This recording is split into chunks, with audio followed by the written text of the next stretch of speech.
Hello, everyone. Welcome to Forgotten Feminists. Today we have actually my very dear friend, Dorothea, and I'm embarrassed to say that it's taken me this long to have her on. She is an incredibly lovely woman who is so in my heart and soul. And I'm sure after this discussion, you're going to love her just as much as I do. Dorothea, thank you. Thank you so much for joining me today.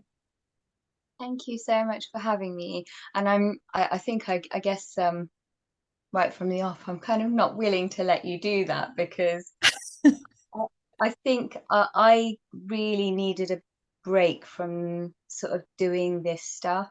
So I'm almost grateful that I had the time to get into my cubby hole and hide away for a bit before I came back out. So actually, you're not to blame for that. I'm really grateful for the space that I've had over the last few years to just hide away in my little cutch for a bit. Good. Well, I'm glad the timing worked then for both of us. And I completely understand what you mean by needing to take a break, but we're going to talk more about that. But before that, I want to just give everybody an idea of who you are and your background and why we're so connected.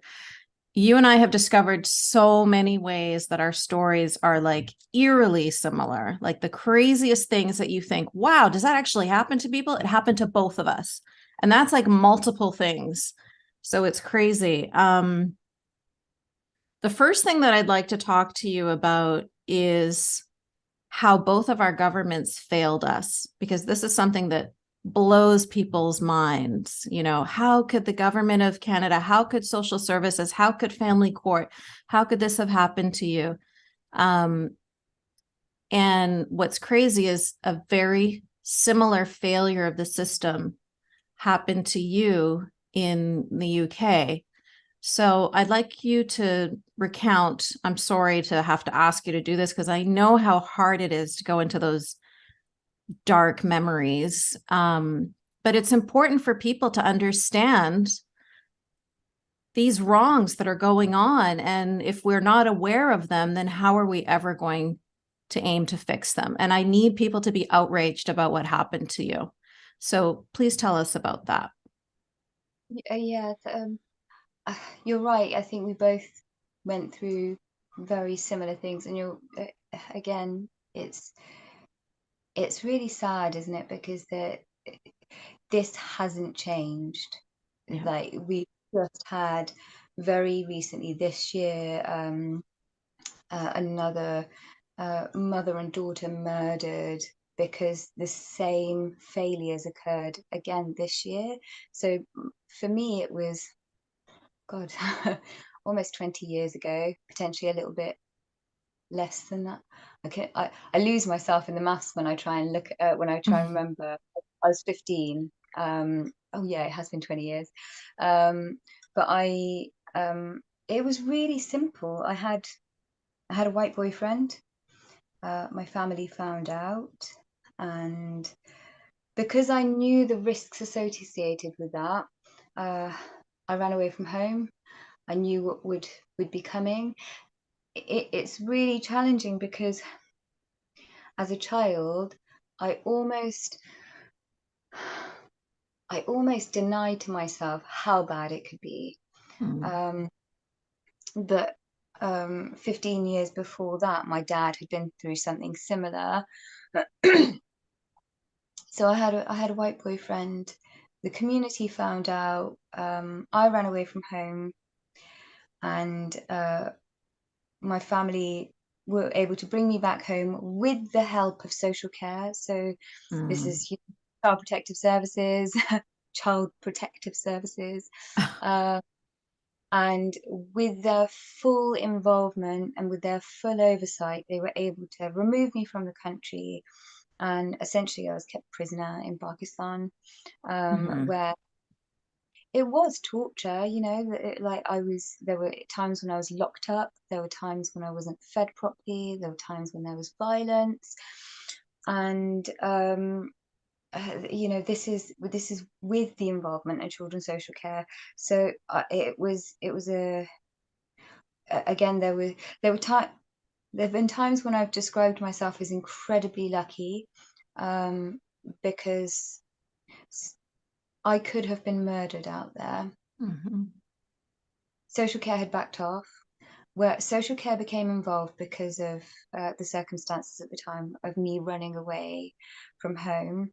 They were more interested in whether I'd had sex with this white boyfriend that I had, as opposed to what might be happening in the family home, where I had detailed ongoing physical violence, ongoing, like, I kind of cooked, cleaned, took care of the children, did everything. And there was no questioning about that. There were no questions around, well, why would she run away from home for having a boyfriend? Something that most of our daughters, and I'm talking about children, Exactly. would be doing, and nobody would have an issue.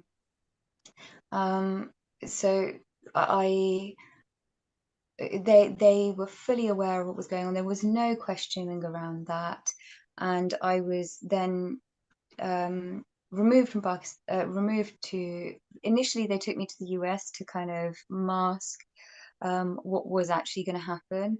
There was a 2-month period where social care had to keep the file open because I was going to be turning 16 in 2 months. Now in England it's difficult because you're legally considered an adult at the age of 16. And then there's this gray area where between 16, 17, and 18, if you have any mental health issues, if you have any capacity issues, if you have any learning needs or physical disabilities, that threshold is increased and they would stay involved until you're 18. So because I was 16, because I was turning 16, they kept the file open for another couple of months, and then no follow-ups at all, no questions, nothing at all. Nobody had asked to see me, as far as I'm aware. Worse still, social services had brought to my house interpreter. So, and this is really important in that Yep. my dad was born and raised in England. He speaks very good English. He's not, his mother tongue is English, not Punjabi, not Urdu.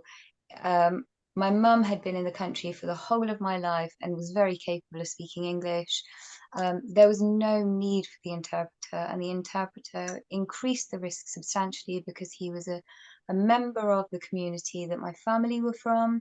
So there was this kind of secret collusion right in front of the social workers, who stood there like utter morons. Oh yes, he's just interpreting what we're asking, when in fact what he was saying to them is, well, look, she's going to turn 16 soon. Social care aren't going to have any oversight, so you want to get her out of the country as quickly as you can. And the thing that really worries me is, during the pandemic, during these lockdowns, there were stories that I was coming across where children and young people who no longer had the protective oversight of schools were Yeah. being shipped to their home countries in order to be re-educated and de-westernized. Now, unfortunately, there are no numbers that were recorded of this, but it was happening.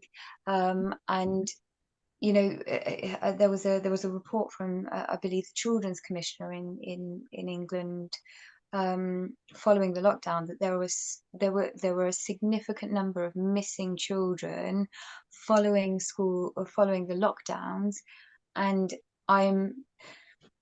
I can comfortably say that a large number of those will, I said, potentially exaggerating there will be a significant number of those that will be children that have been removed to countries that we come from, in order to reprogram them essentially to the way of life that their family and their community want them to follow. Yeah, reprogramming would be the most benign part of the spectrum. It could be all of the torture and trauma that happened to you. It could be forced marriage. It could be honor killing. That spectrum extends into some real dark areas. So it was couple infuriating things there that you talked about.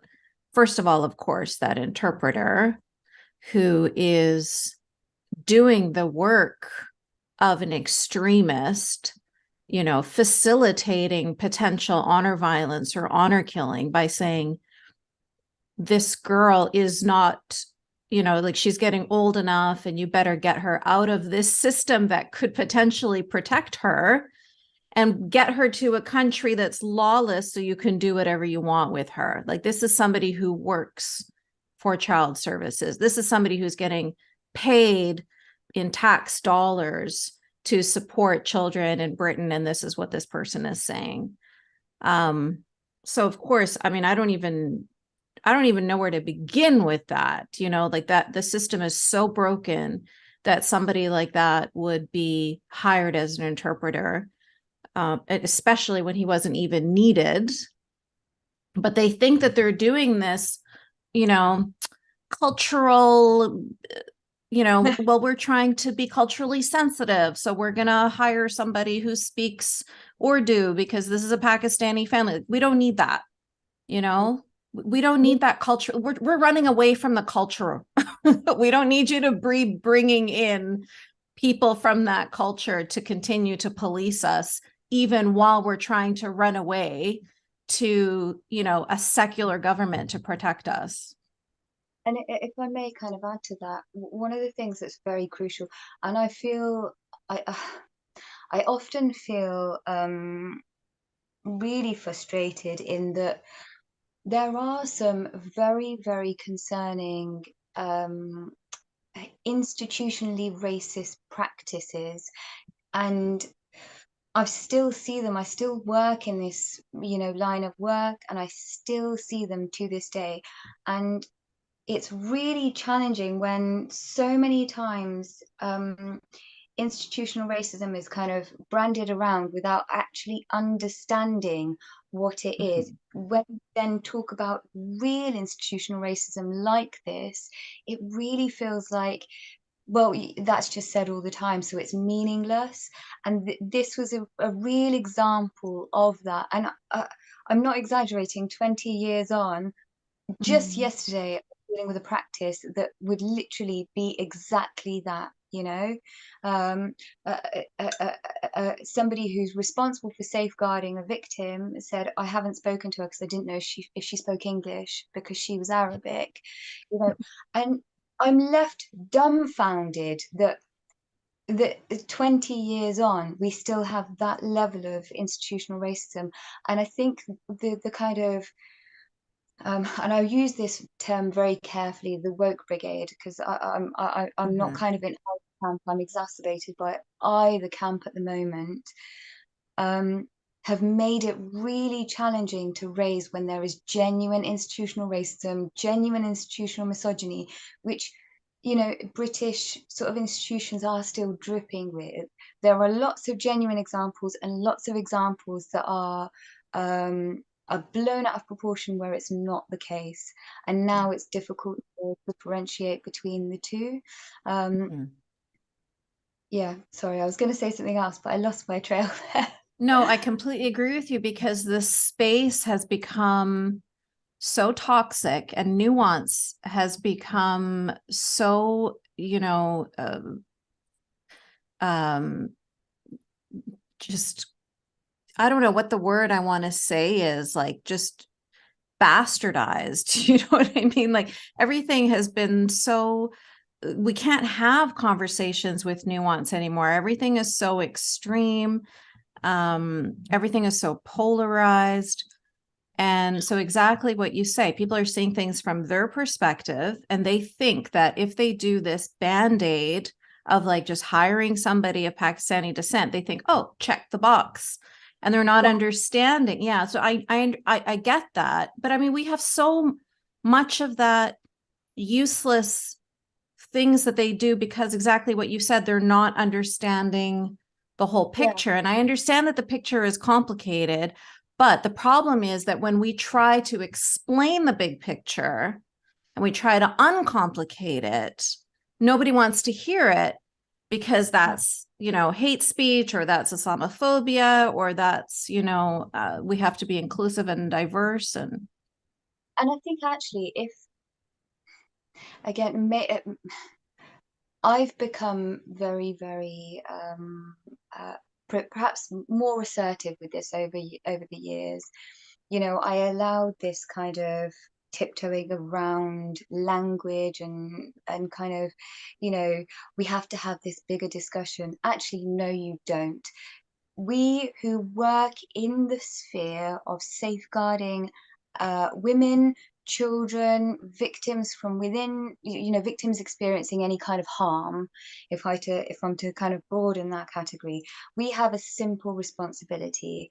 Okay, what is the harm being committed? What are the risks? How do I safeguard? If you reduce it down to done. that, there's no, you know, and in the sphere of risk, it is important to understand where those risks are coming from. Now, there's certain things that you need to understand as an additional factor. So if you're working with somebody who's experiencing honor crimes, okay, the additional risk is that there's going to be surveillance from multiple people. There are going to be multiple perpetrators. And we have, I mean, not just you and I, but there are campaigners and kind of professionals who have done this work for decades, raising this awareness. And the fact that we're still having conversations about what to call this, it drives me. We still have this constant discussion, and it's generally people who want to continue perpetrating the abuse that facilitate this conversation. Let's call it so-called honor crime, because, you know, we don't want to offend anyone. And I just think if somebody is becoming offended, then you have to question what's behind that, because we're having a discussion about safeguarding victims, and they've taken this conversation to a very separate place, which to me is a really big glaring red flag.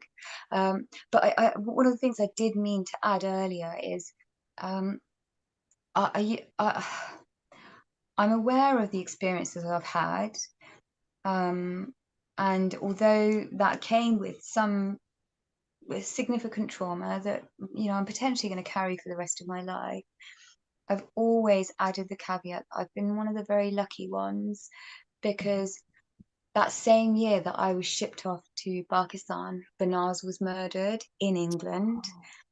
And since then, you know, there have been so many women murdered. Those are the ones that we know about.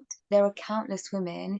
As I say, I was shipped off out of Pakistan. Unless I spoke about it, nobody would have known. So there's going to be the women that are being murdered, and you know, and yes, they are fewer in numbers, but there is going to be a humongous number of women, and potentially some men as well within that, who don't fit the parameters of, you know, this is what it is socially acceptable to be as what a socially acceptable male in this community looks like, that are going to be at risk, that are going to be experiencing abuse, that are going to be experiencing harm, some that come to the attention of the authorities, some that never ever do. And we both know how many people just try and find a way forward by themselves. And I think one of the crucial things from my perspective, when I'm talking about honor crimes in particular, or forced marriage in particular, because we live with this from the day we're born to the day we die. And we are constantly risk managing and safety planning from the day we're born. You know, who can we be seen with? Can we be seen walking alongside this person? Can I wear this? Can I eat this? Can I do this? That is constant safety planning that these people are doing within their own community. If somebody, and this is a really important message that I have, if somebody is reaching out for help from these communities that have this honor ethos, where this is a risk, they no longer feel they can manage the risk. If they're calling for help, it's because it's gotten frightening, and you have to act. You cannot ignore that. And too often still the authorities don't understand the gravity of the issue or the seriousness. They see it as one isolated incident, somebody calling, and they don't hear the fear, they don't hear the distress, they don't understand that this has gotten too far. And it's a similar case with I believe, with domestic abuse. It's the same sort of threshold. Somebody living with domestic abuse also does the same, in that they manage the risk for a long time. So when they're reaching out for help, they've gotten very, very afraid. So because we have all of that foundation of domestic abuse, we try and apply that to honor crime and get that same level of understanding. Although, we still have 3 women a week murdered in England by their intimate partners. In my career, domestic homicides have gone up from 2 to 3 a week. That means that things are getting worse as opposed to better. My goodness, that is a depressing statistic. A couple of things that you said really resonated with me. First, I just wanted to circle back to what you were saying about focusing on the victim and protecting the victim and not caring what the perpetrator's ethnicity or religion is. Like, that's completely irrelevant to the situation here. It should be all about protecting this victim. Completely 100% agree with that. And also the point that you made about when we finally speak up, that's when the risk has gotten that great. That is an incredibly important point, because I think that it's really hard for people to understand the courage, the literally taking your life in your own hands at the age of 15 to say, I need to get out of this situation. Like, at that point, they have to consider that you are almost like a victim of like a, like there's a war going on behind you or something, and you just need to, it's survival at that point, and you're just running forward because there's nothing but death and destruction behind you, and you have no idea what's ahead of you, but you just need to get out of that situation. You need to survive. And knowing full well that by you taking that step, you are not only dishonoring your family and dishonoring your community, like, you're dealing with all of those guilt issues, all of that emotional weight, but then there's also just the physical safety as well, because that if you are caught, it's going to be way worse for you than what you thought was a war zone before, Exactly. And I think we need to say the word here.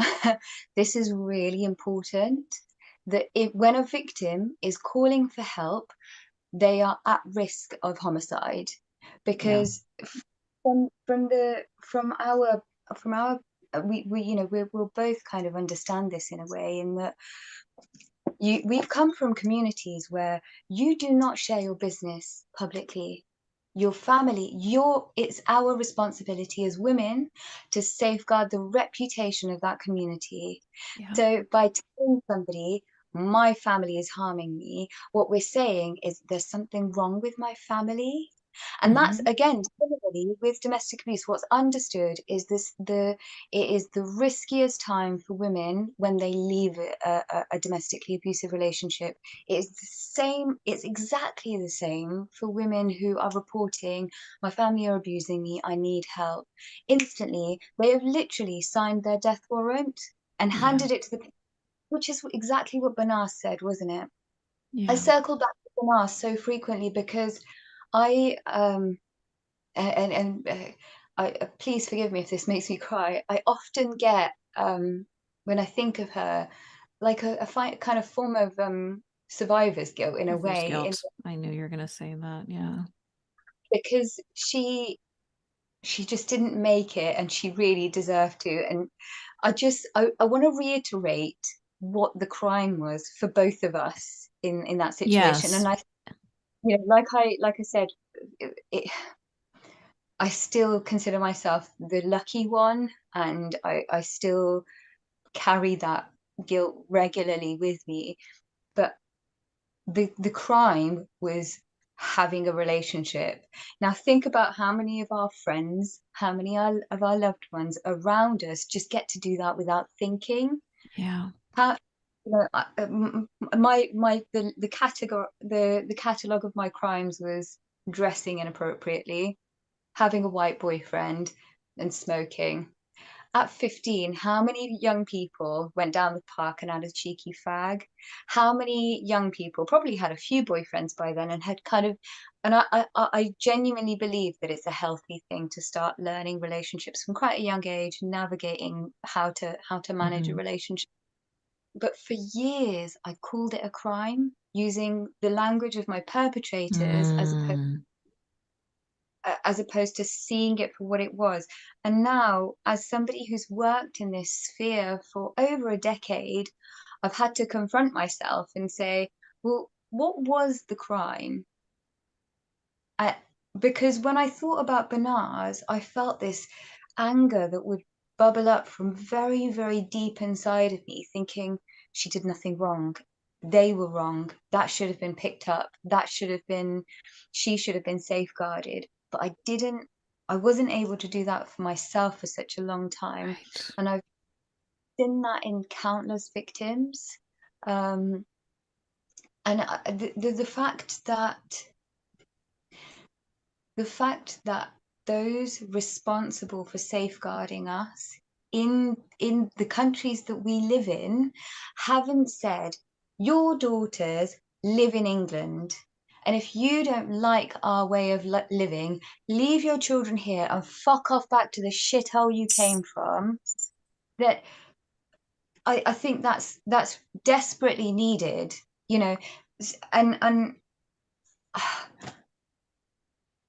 probably going off on a little bit of a tangent here, so do forgive me, but Well, this is very emotional. This is deep, deep trauma. I mean, even when you're talking about 𝗤𝗚𝗄𝗧, I know there might be some people who don't know her story. So if you could give us just a little bit of a summary, but this is not just you. This is not just me. I mean, even at the end of the documentary about 𝗤𝗚𝗄𝗧, like the women's faces that were just, flying on the screen. And we know that they are just the tip of the iceberg. That is just a drop in the ocean. And we know that there are so many other girls and women out there like us. We have every right to be angry, like we have to be so careful all the time and bite our tongue all the time. Like, no, we can say, fuck this. This is yeah, absolutely unacceptable. Yes, if you don't want to live in a secular country, get the fuck out of a secular country. If you yeah, want to live under Islamic law, you have choices. Go to yeah, Pakistan, go to Afghanistan, go to Iran, go to Saudi Arabia. Why are you here? Yeah, no, I yeah. completely agree with you, and you have every right to feel that anger. I learned something over the last few years, and I think I, I'm hoping I'm not speaking out of turn. I feel like we went on a similar journey over the period of the pandemic in particular. Yeah. um, so I'd had these experiences as a child, really, and one of the things that has never changed for me is my absolute passion for women's rights, because I've grown up in a community where that doesn't exist. Yeah. And that has been imported to England. You know, I think I get really frustrated in having to add caveats for the comfort of well-meaning, ignorant, and sometimes innocently ignorant, but nonetheless dangerously ignorant, in my opinion, liberals in England. And I'm sure you feel the same frustration where you are. Mhm. So that was something that was really important to me, and I went on this journey after my brother took his own life, of trying to get some help with that. And I was so angry at that time, that I kind of stumbled into the atheist sphere, and the kind of circumstances around my brother's suicide and his funeral made me very, very mentally unwell, very, very mentally unwell. And I was looking for a space where I could get some therapy or some counseling or some kind of safe space where I could talk about, actually, this has happened. And for a short while, I thought that that space, so there was no counseling, no therapy in the atheist sphere. It's very much a grievance archaeology project that is looking for stories to exploit and take advantage of. That was my view of it. And I grew up in a community where that was very, very ideological, very much, focused on separatism. And having entered into that world and then left it, I feel like actually that was exactly the same in the atheist sphere as well. One of the things I did, I placed a lot of emphasis on just the religion, that the religion, Islam, was deeply misogynistic, and that is still true. I will never discount that. I can still very comfortably say that. But I also strongly believe that there is a deeply misogynistic culture, particularly from the community that I've come from. And I still found that within the atheist sphere, particularly the brand of atheism that we were involved Totally in that agree. Yeah. the men that I was engaging with, what I got to witness was these are so-called ex-Muslims. And I really disliked that term, even when I was part of the atheist sphere. But they still have the same level of misogyny and sexism that I experienced from the religious cult. And that eventually started breaking my soul, really, because I thought I had found a space where I could challenge the misogyny that I grew up with. And I wasn't able to do that in the same way when I was still, because there was a dishonesty there.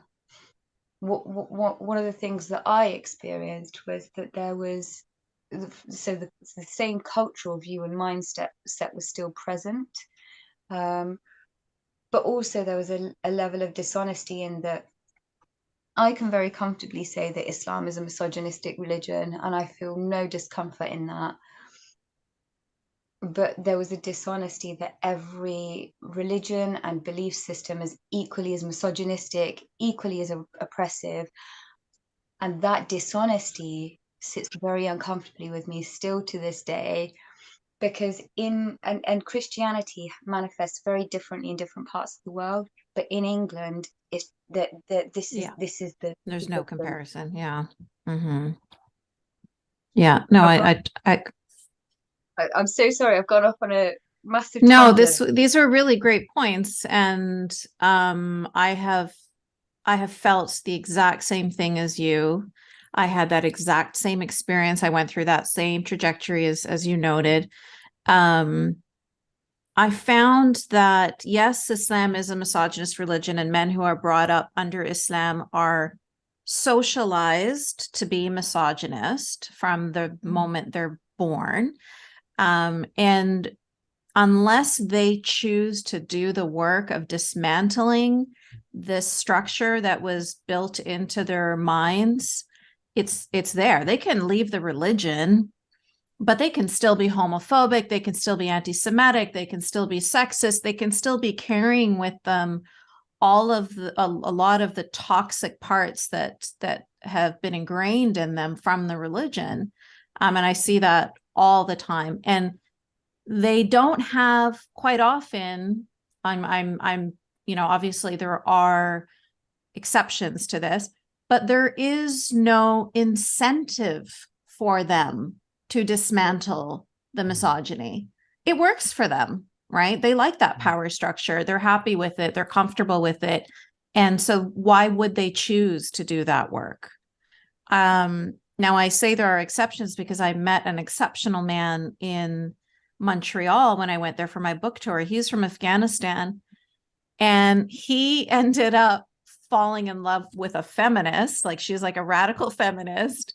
15 years ago, they met, and she put in the time and energy. I mean, bless this woman. I don't even know how she could have done that, because I never would have had the time or energy to do this. But she sat there with him step by step until he finally he wrote a book about it, because his mind was so blown when he finally understood that women are simply human beings that live on this earth that are entitled to full independence and autonomy, just like a man. It took so much work for him to not see a woman as an extension of a man, or a support of a man, or in service of a man, somehow subordinate to men. Now, you have to excuse him a little bit, because he's born and raised in Afghanistan. So you can just imagine what, that culture is. It needs quite a bit of progress. But he'd been in Canada for 15 years before he was able to have that revelation. And when he was talking to me about it, he was just as excited to tell me about his book and this mind-blowing revelation as if it had just happened. Like, he's like, can you believe? And I'm like, yeah, I can fucking believe. And I kind of had that same reaction as you. I laughed. It's as if somebody was telling me, and I discovered the grass was green. It's actually green. And I'm like, yep, it is. I'm happy that you've discovered this.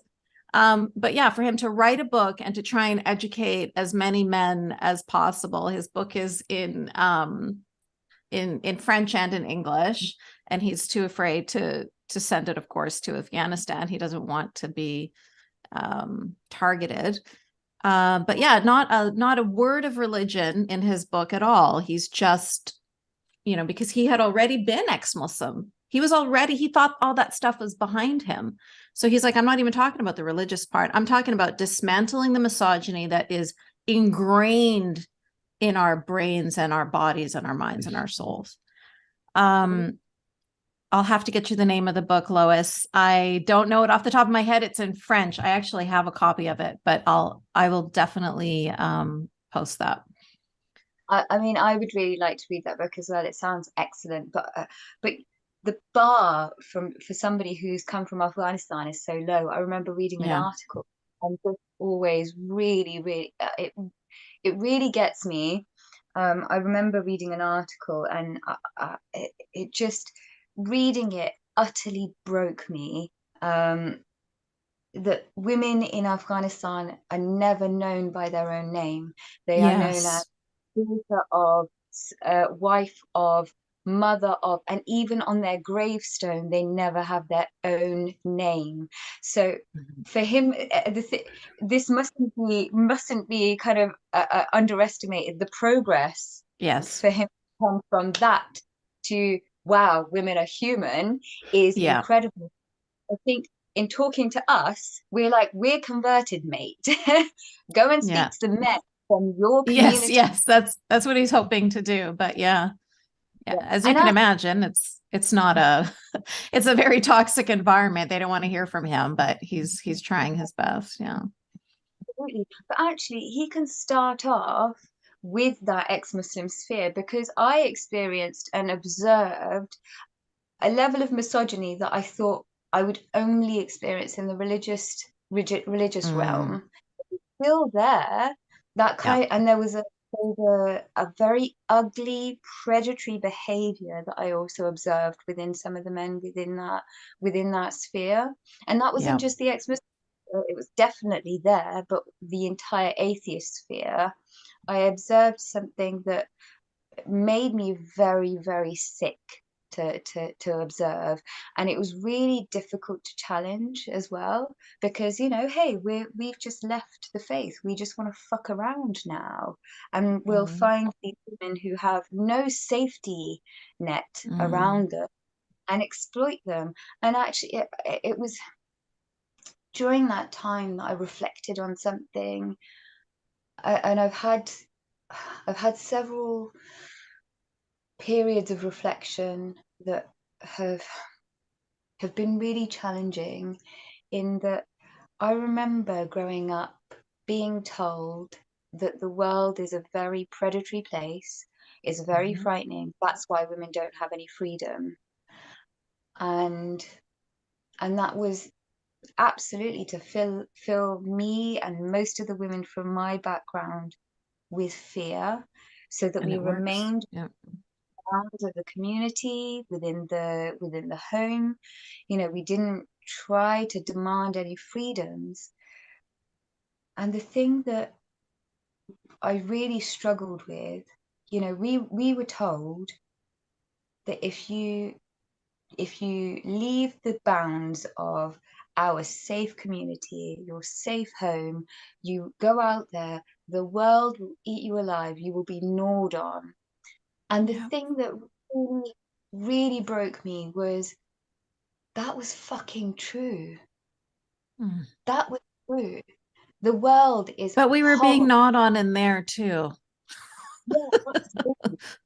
Yeah. But what I learned was the absolute failures that exist within our communities, in that they know this. A Mm. parent's responsibility is to prepare their children for being Mm. able to manage this challenging, complex world. So I was Mhm. told all of my life, I was made to feel afraid all of my life. And then I leave family home, and I have no tools to manage this. Yes. Yes. And in every realm that I went into, I had to figure things out by myself, and I didn't do a good job most of the Well, time. you were never given the opportunity to make choices or make decisions or to think critically or to, to practice any of those skills. So it's no surprise. Yeah. And I often felt vulnerable. I often felt like, yeah, you're right. I can feel that gnawing on me. But what do I Mhm. do with this? He's taken chunks out of me. How do I do this? And the thing is, if you go back to that community and say, yeah, you're right, there's a chunk missing here, they're not going to go, come home, we're going to look after you, we'll Mm. heal you, prepare you to go back out into the big wide world. What they're going to say is, I told you so, you deserve Yeah. this. What Yeah. did you expect? And it's as if you're just it, I often used to feel like, and this was a kind of image that I used to get in my mind a lot of the time, is that I just I'm there in the world, and it feels like there is one person after another, one circumstance after another, coming along with a cricket bat, and they're breaking bones. I try and pull myself back together, and right, I could do this, I could figure this out, I'm gonna get through this.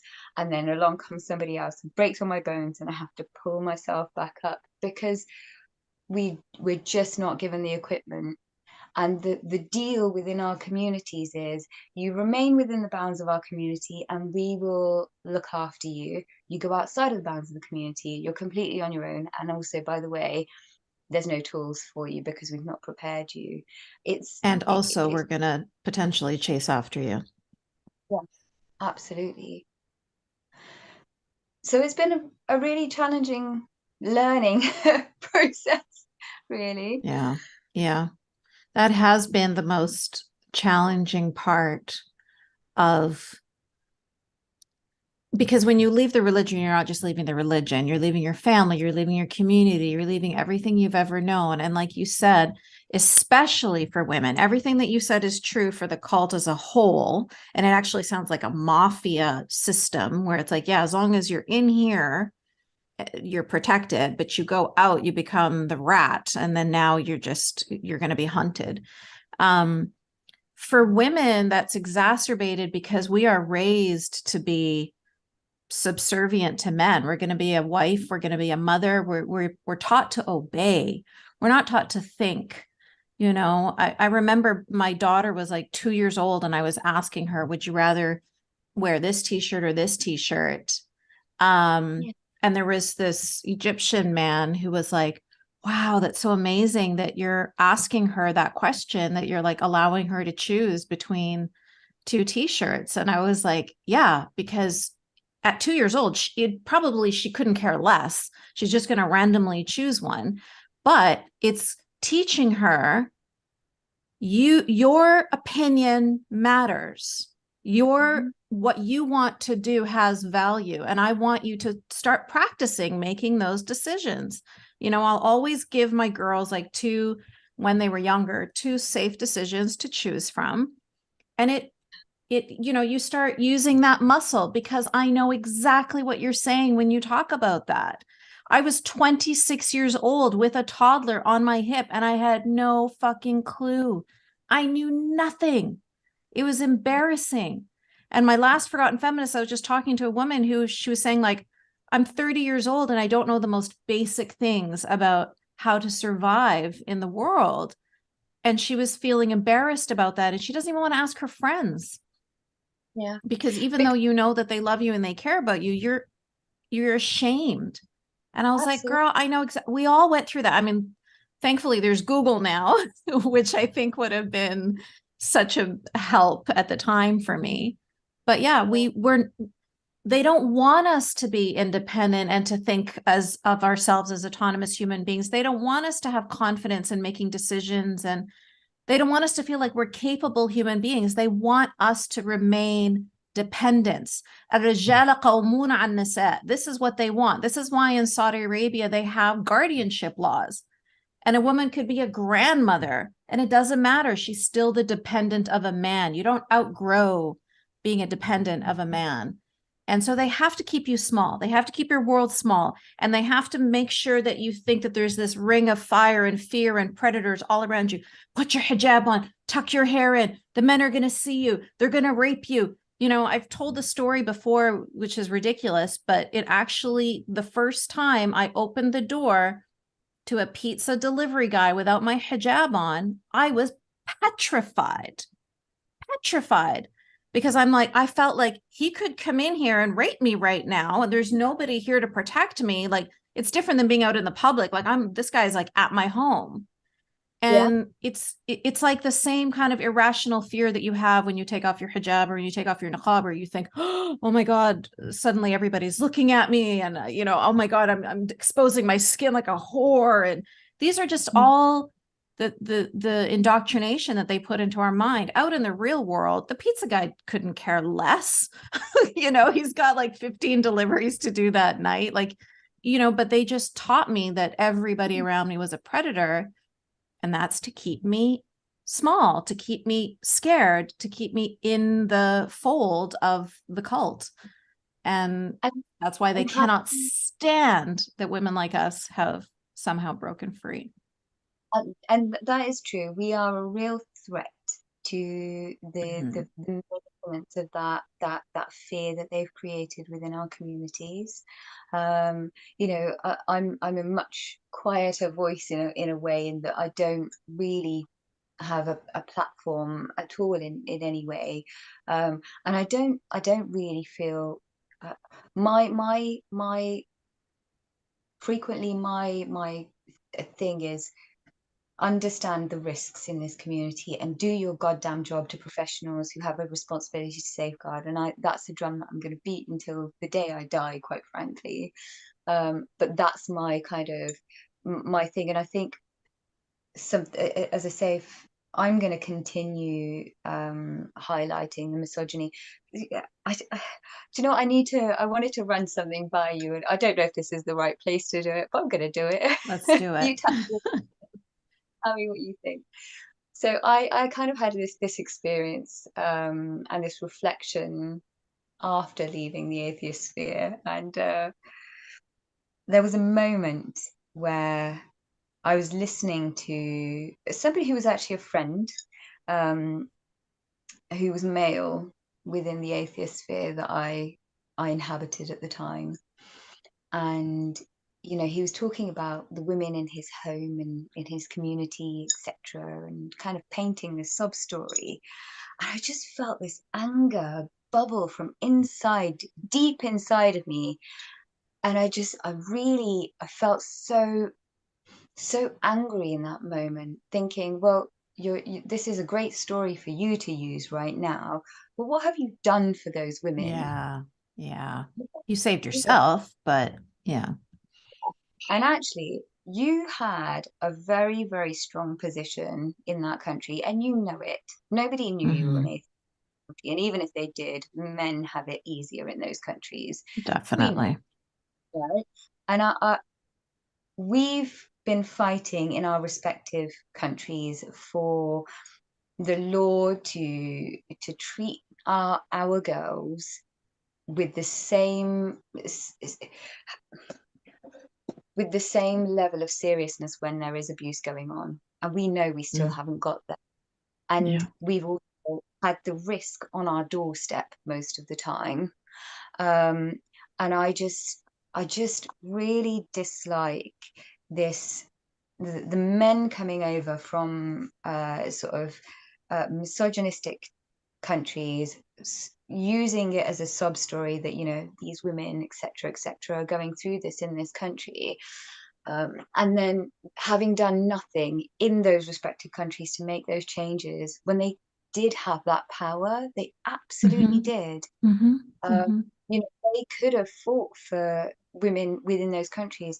I've developed a little bit of an anger towards those men, in that I'm so acutely aware, because we've just talked about that exact same mindset in these countries that we live in, Canada, the UK, and much of the Anglosphere in Europe, Mhm. where that fear is instilled in us that you go outside of your home and you'll just be torn to shreds, and that is used as a justification to imprison us in our home, Yeah. and in those hijabs and niqabs that we've worn in even Mhm. in the Anglo, right?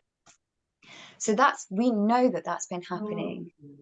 Now, for these men that I was working with, something crossed my mind, in that you would have continued that. You would have allowed that to continue happening to your sisters, your daughters, even your mothers, your grandmothers, all of the women in your family.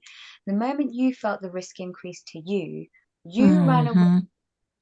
leaving these women in that prison, and then you've used their stories to justify your presence here, and you've left them. So you've said that there's risk everywhere, and you've imprisoned these women, and then the risk increases, and rather than actually safeguarding them, you've run away, leaving them in that hellhole. Mhm. I don't know how to respect men Yeah. like that. Yeah. Absolutely. I'm going to open this up to the group because we have with us here a friend of mine, Ines, who I know has a good story to connect with what you just said. Dorothea, a personal story. I don't know if she's comfortable sharing it or not. I'm totally putting her on the spot. But yeah, it's along that same vein of how even when they are ex-Muslim men, they will use their privilege as men, and they will use the misogyny as a bludgeon against the women if it so suits them. The religious misogyny, the religion that they don't believe in, but they'll use it if they want to break a woman. Do you feel like sharing in us? Are you in the mood? Yes, yes, it is not a problem. Okay. Okay. First of all, I want to thank all of you here, Yasmine especially, and Dorothea. Dorothea, it is the name. I'm 100% agree with you, and excuse my bad English because You've got really good English. You've got really good I know. English. I try to tell her. She doesn't listen to me. ف sure I can remember and recall my ex-husband when I frequently asked him to divorce me, and he wasn't allowing me to do this, or he's not responding. Then I can remember the word. I was living in Saudi Arabia. He told me, go to the sheikhs and court, Sharia court, to the ones you hate the most, and see if they will make you divorce me or not. And he was marketing himself as a very liberal, good man and like that. And when it reached to something he doesn't want, طبعا he used على طول فورا, immediately. He used the thing. He's thinking that they will not allow me to divorce him by any means, because he knows that this Sharia and will support him, not support me. Like that. Anyway, I was lucky enough to get divorce from the same court, yani Saudi Sharia court, and did it myself. But imagine what يعني 𝗓𝗢𝗙𝗢, when he's playing with your mind. Yes. Using this to make you feel that you are helpless and you cannot do it without him. Because even I said to the judge, I can remember now, Yasmine, and I'm always discussing this with Momin, my husband now. I used to tell that the judge told me that he has no right to refuse to divorce you if you ask him to. I told him,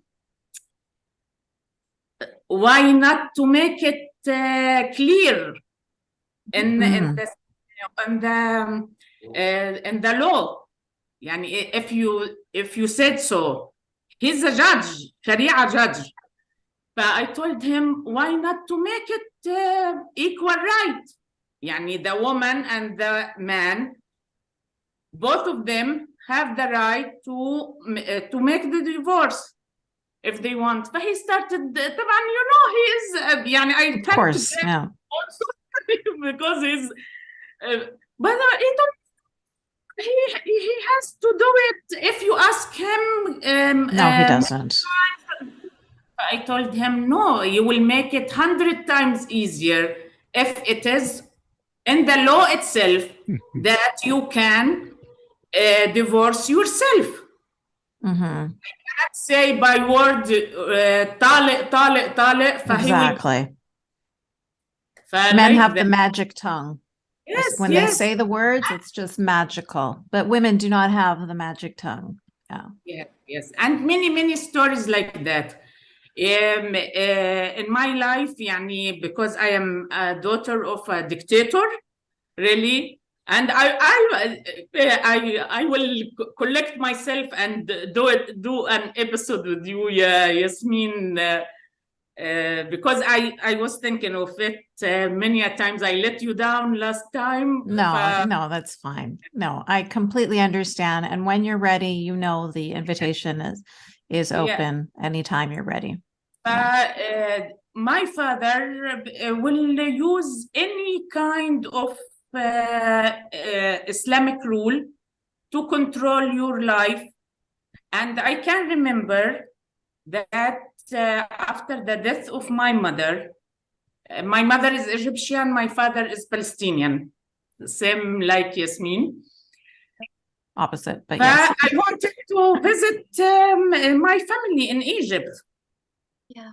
He started, why? And I am working in Saudi Arabia. Okay, we are living and working and like this thing in Saudi Arabia.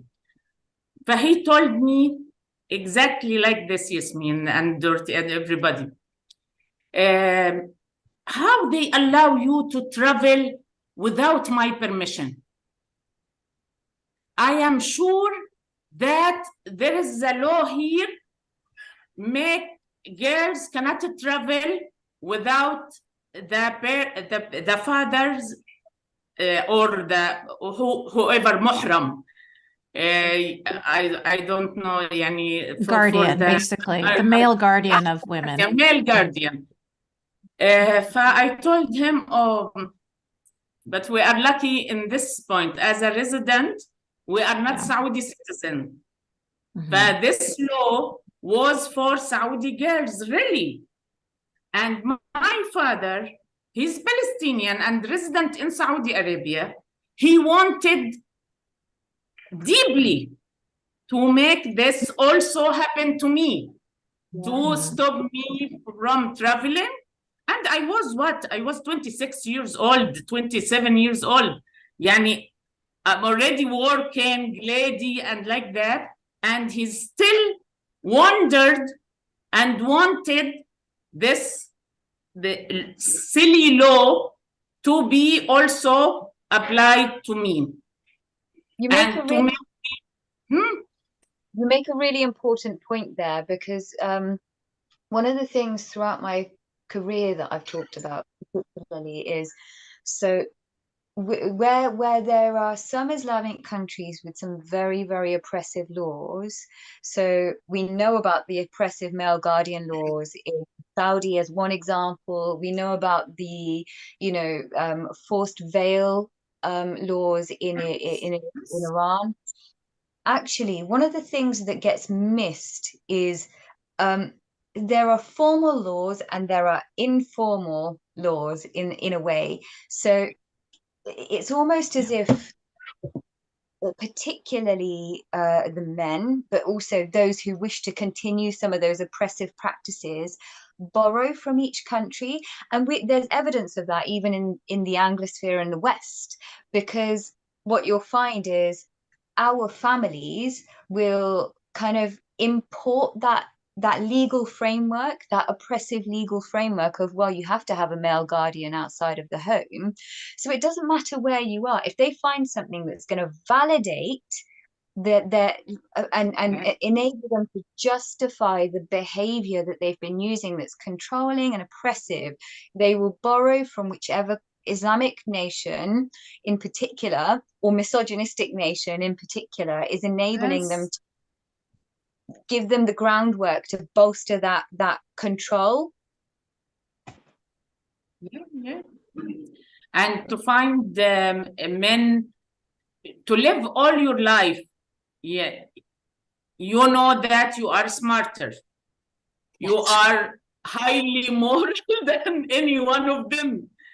You know very well that you are human being. You are good human being, and yet you are underrated up to the limit. What is this? It is really happening to me.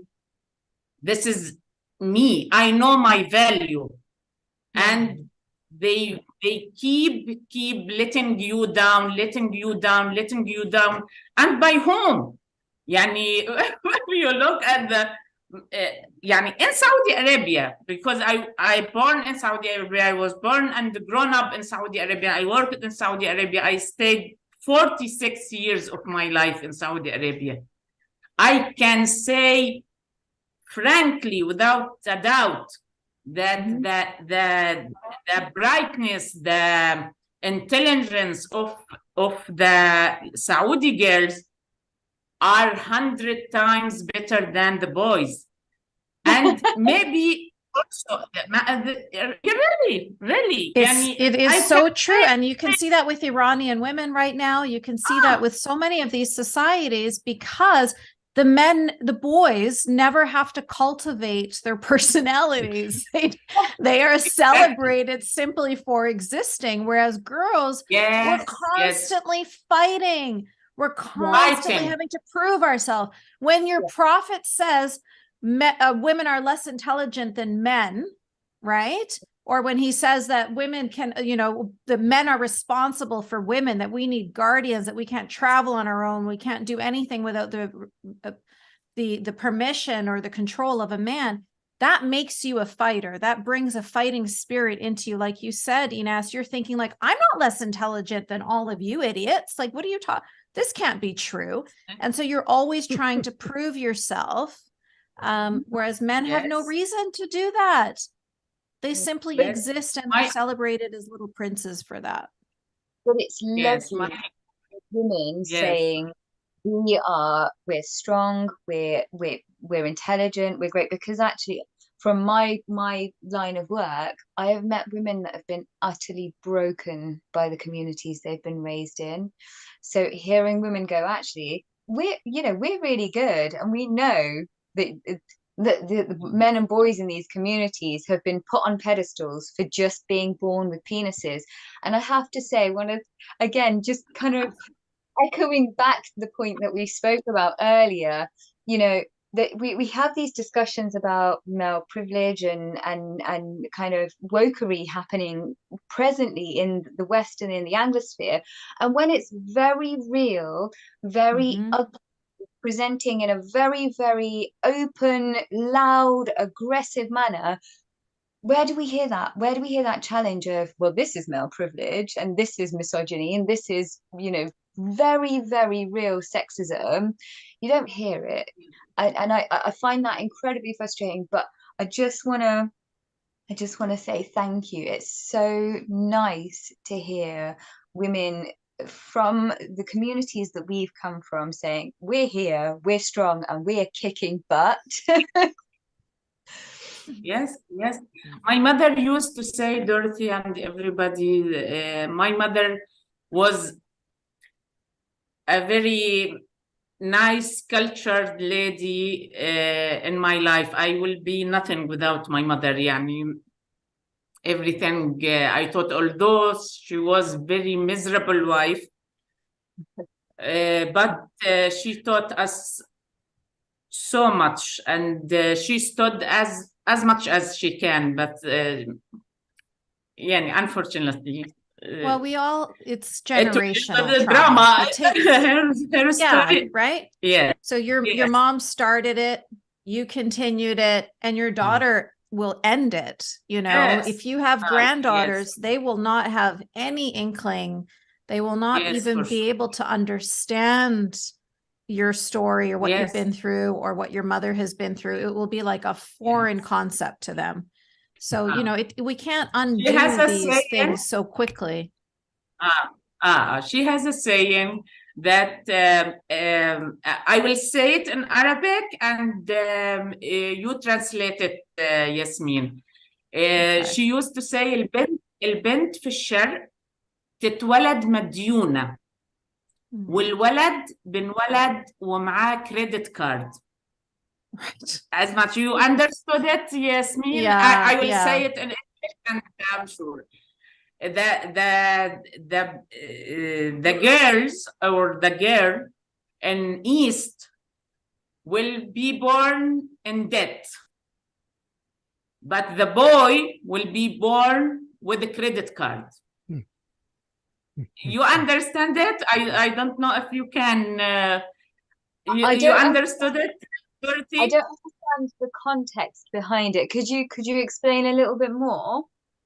Yes, we are, as a girls of the East, we full of debt, where we have دين مديونين. In debt. Yeah, indebted. We're basically the like poverty stricken. The girls are the ones, like, we start off down on the bottom. As you have a loan and you have to pay it back to the society. But the boy will be born with a credit card. Right. Understand. Yes. He has nothing. He has all the privilege to do anything, and he has already something to count on it. and Yeah. and you are striving, and you are in debt, and all the time fighting to prove yourself, or to be there, I am here, I am doing, I am good, I have to be noticeable, like that.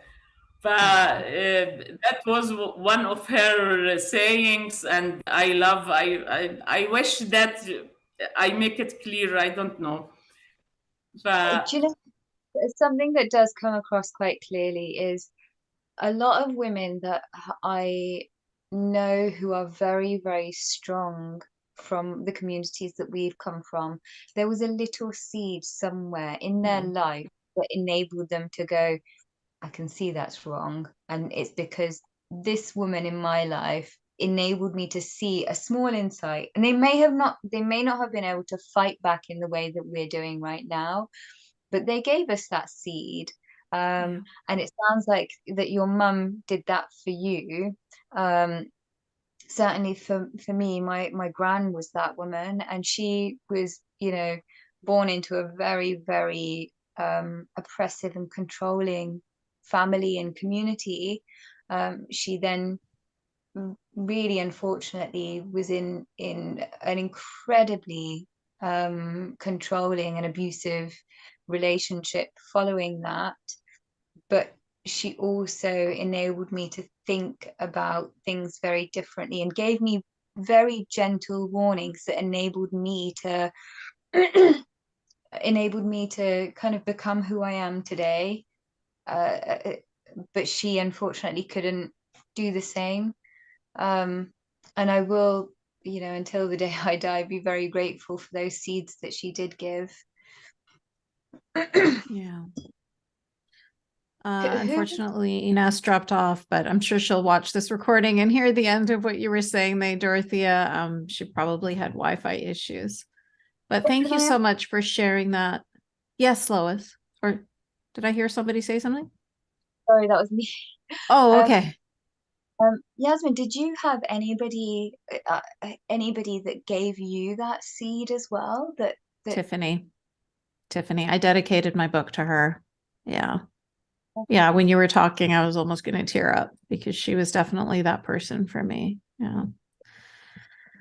But I completely agree with what you're saying. We did definitely need that seed, and we also needed to cultivate that seed. And a lot of us cultivated it with just our imaginations. I didn't know I was doing this. Yeah, she just sent me a message saying her internet went down. I didn't know I was doing that, but I would spend every night just visualizing being free, just dreaming about it. It's what I did to bring my system, my nervous system down so that I could relax, so that I could fall asleep. It was my way of like lowering my anxiety. And I didn't know that I was actually saving my life by doing that, because I was giving myself something to look forward to. I was giving myself a dream, a hope. I honestly never would have ever imagined or believed that I would ever be free. But I still kept thinking it. I still kept hoping it. I still kept wishing it. I still kept imagining it. And it's really uncanny how many people I've spoken to who had that exact same experience. They just didn't give up. You were talking about being in Pakistan and the way you were treated there, like worse than a prisoner, like the way you were even starved, like human rights abuses, essentially what happened to you in Pakistan. And fearing for your life, because that one question that the social workers kept asking you, did you sleep with him or not? Like the response to that question means, are you going to live or die? And they not realizing what they were doing by asking you that question. And thank goodness you had the wherewithal to be, that self-preservation was strong enough at your age that you didn't just trust these social workers. But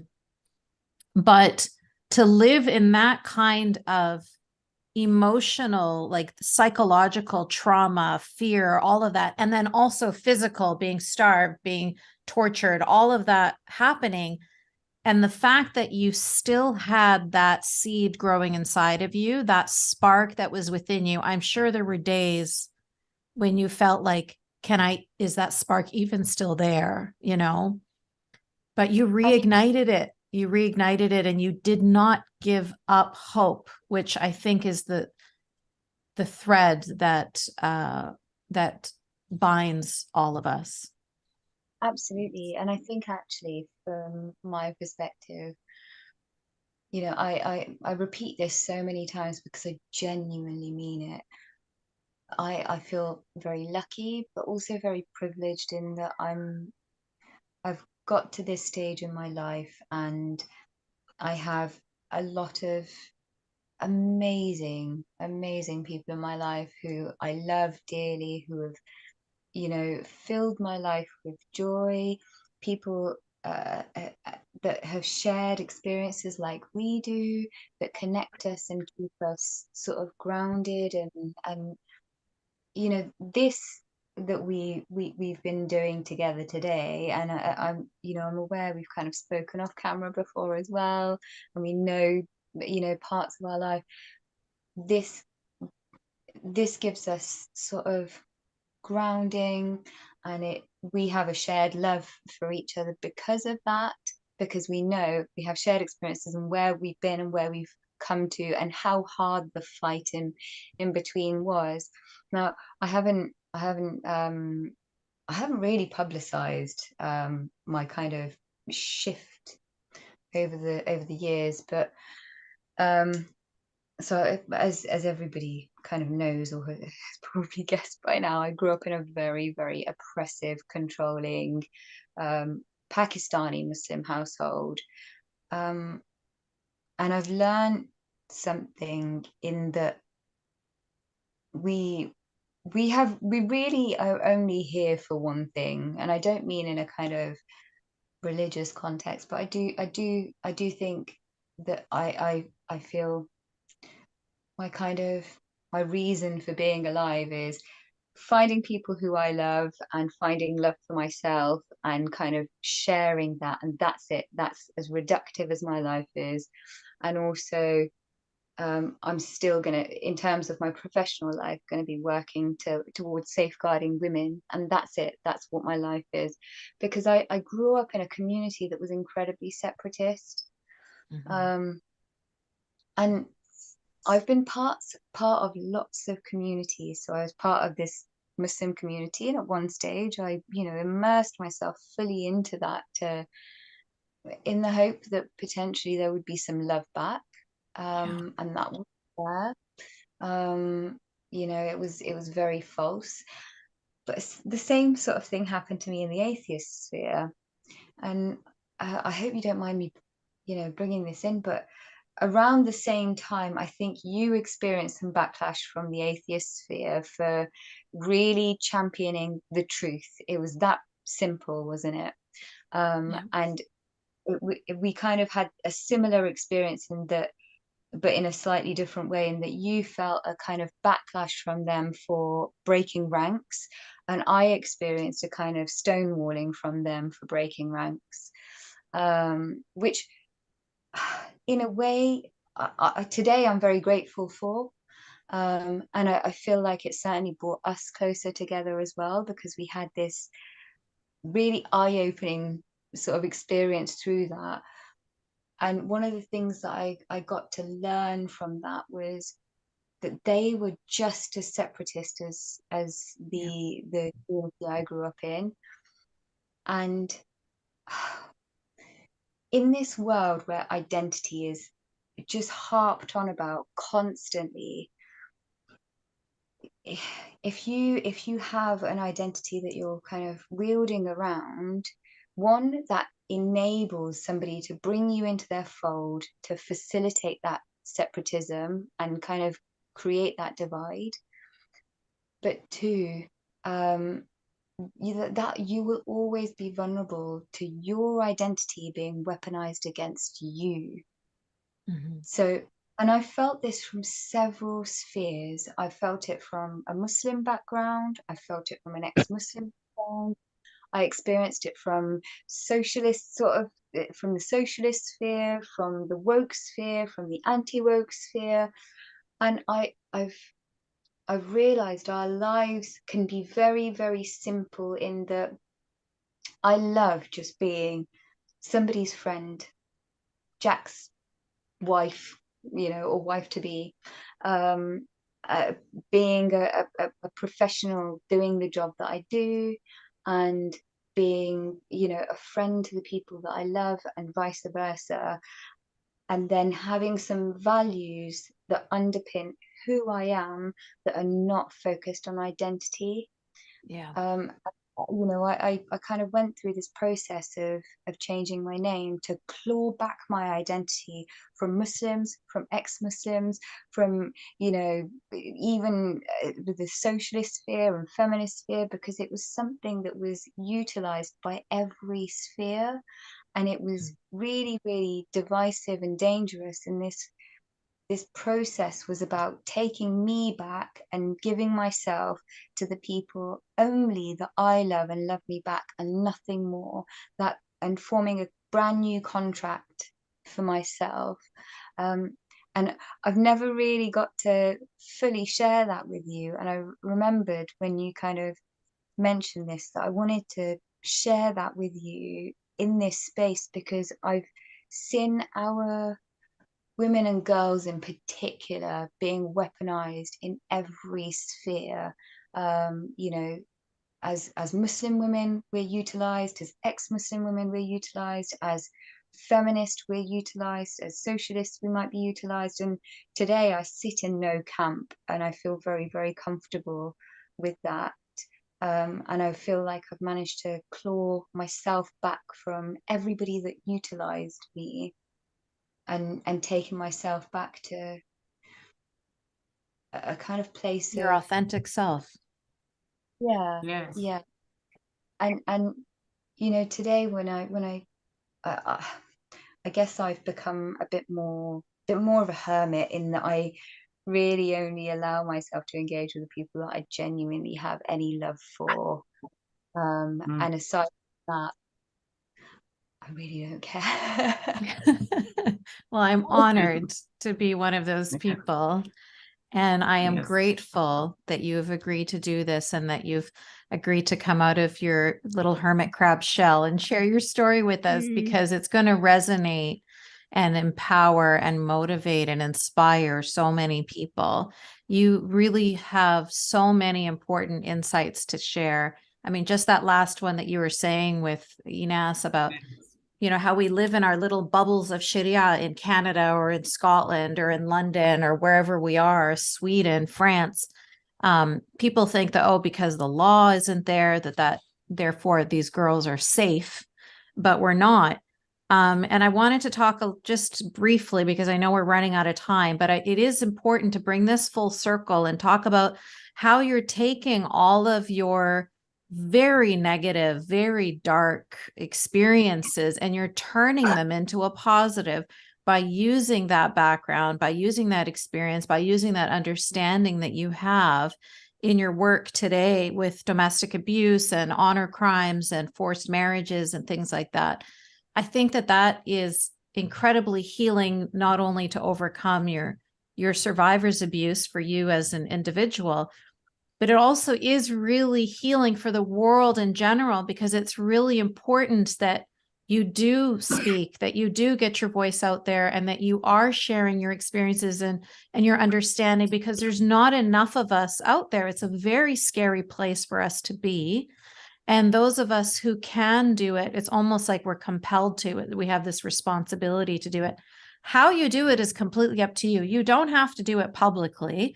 The people that work with me on Free Hearts, Free Minds, none of them are public. They are doing, honestly, like miraculous work. I tear up every single time we have meetings, because I'm like, I cannot believe how lucky I am to have people that do this work from the heart, like purely, truly love our clients. It's not just a job. Obviously, it's not a job, it takes so much from us. And the work that you do, you don't have to do it publicly in order for it to be valid, right? So step by step, you are breaking down these systems that controlled us. And, you know, it brings me back to that Buddhist saying of, you plant a seed for a tree that you will never eat its fruit. And that's what you're doing right now. And I'm really glad that you are protecting yourself, that you have that boundary around you, that you've had that understanding of tribalism, and that you went through that whole process. Kind of reminded a little bit about what you were saying about, even because we can't have relationships with boys when we're young, that means that we end up in toxic relationships with men because we didn't learn, just like we didn't learn how to make decisions, and we didn't learn how to be critical thinkers, and we didn't learn how to be autonomous human beings. Just what you went through too was, you know, it's a big learning process. We're always learning, we're always growing.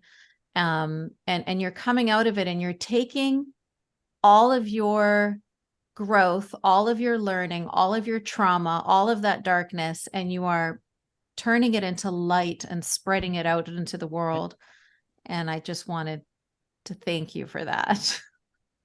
Really, I kind of feel like I'm quite proud to be a little nobody, really, because I think essentially we're all very, very tiny cogs in a massive machine in this universe, you know. And I think certainly when I entered the atheist sphere, I was very damaged and very angry, and I became a very loud, aggressive, and very obnoxious atheist, and that wasn't a healthy space for me. And I you know, a lot of what I was saying publicly, I should have been saying in a therapy room, and that's what I went looking for. And that, you know, I was kind of offered this opportunity, which I took up. You know, that was my responsibility, that I took that up, to kind of enter this public sphere, but it wasn't the responsible thing for me to do. And I just think today, I've done this work, as I say, for, you know, over a decade. I work with victims who experience domestic abuse, sexual violence, they experience honor crimes, all of these kinds of crimes. Could you imagine somebody in my position saying to, say, a victim of honor crimes, which most of the women that we would have worked with would have been experiencing at the same time, let's pop you on a public platform. How Right. irresponsible. Yeah. And That's I'm not aware. caring about you as an individual at all, or your safety or your mental health. That's somebody who's taking advantage of you and like you said, using you. Yeah. And you know, I would never play victim, because it was a choice that I made, but it was an uninformed choice that I made, and it was an impossible choice. But from that, I've taken so much learning, and this is why, for me, actually, I was quite touched to be asked to come onto your podcast, but also I felt like it was a really important opportunity to raise in this space how vulnerable you are, for somebody to see you as something to it goes back to that same thing. The world is going to gnaw on you. You've got a story that is delicious for the people that can use you to make money, use you to bring in more, you know, kind of almost platform you to utilize and benefit from you. And it is, again, being used in the wrong way, a responsible service. And there isn't really, aside from Free Hearts, Free Minds, because I'm very acutely aware of the wonderful work that you do and how you do it, apart from Free Hearts, Free Minds, I don't know of anybody in the atheist sphere who does therapeutic work with people that are approaching their services. I, in my very humble, small way, attempted to do that in creating support groups, but the kind of direction of travel and the kind of big machine of the atheist sphere, particularly in England, it was literally find these stories, pop them on a stage and see what revenue. And I remember meeting an ex-Muslim that was being utilized by one service who said, I got up, shared my story, and on the spot somebody gave this, you know, several £1,000 donation. And I thought, ethically, that sounds awful, you know, because there are consequences to putting your, you know, kind of putting yourself on that public stage. So it was definitely a very, very it was a very quick learning process, but I didn't do enough learning whilst I was there. It was all kind of reflection following my exit from that world, and also some of the work that I was seeing being done was also simultaneously being undone, which made me realize that there were some concerning elements within that sphere, in that there were campaigners who had campaigned against, for example, Islamic marriages being recognized by the British legal system, which I agree with. I don't think we should have a two-tier system. I think civil marriages offer you protection, offer you legal protection, and that's stand. And as I was mentally retracting from the atheist sphere, the very same organizations that had run this campaign previously were campaigning for an Islamic marriage to be recognized by the British legal system. And we were stood outside of the British High Court, and somebody came over and asked me about what we were doing, and I just very sheepishly told them about this campaign, and he was like, well, I don't agree. And I was like, yeah, no, neither do I, actually. It was really, really quite it was really quite mind-bending. At that stage I realized that there are some services that will do anything. They will prostitute themselves in any way to get the resources that they think that they should be getting, and that will mean using whatever story in whatever way they want to get the resources. So that was definitely the final push from that world. Yeah. It is an idealistic Pollyanna view that we end up falling into, unfortunately. But of course, there are nefarious actors in every tribe. I mean, all humans, there's good and bad humans, whether they're Muslim or ex-Muslim, or, you know, Christian or ex-Christian, or Jewish or ex-Jewish, or Hindu or atheist. It doesn't matter. You're going to find good and bad people within all of these identities. What happened to you was really adding insult to injury, because it was somebody who took advantage of you, without a doubt. But now you are in control of your own destiny. You're in control of your own voice. And, you know, it's another huge hurdle that you have overcome, and another thing that you can, you know, allow yourself to pat yourself on the back and grow your confidence and say, I've been through that, I have survived that, and I will never fall into that trap again. And, you know, I'm very sad that it happened to you. I'm very angry that it happened to you. I'm very aware of the people that were involved and the people that do these things. My eyes have been opened, as you alluded to a lot of actors in this sphere, that I went through the same thing as you, of I'm escaping from these big bad Muslims and I'm going to run to the safe and loving community of ex-Muslims. And boy, did I get a shock to the system to learn that, nope, that is not at all what the situation was going to be. And same thing when I went from the right to the left. And, you know, you always think that you're going to find some safe place. And at the end of the day, you realize this is the safe place right here. I'm my protector. I am my guardian. I'm going to keep myself safe. I'm going to create boundaries around me.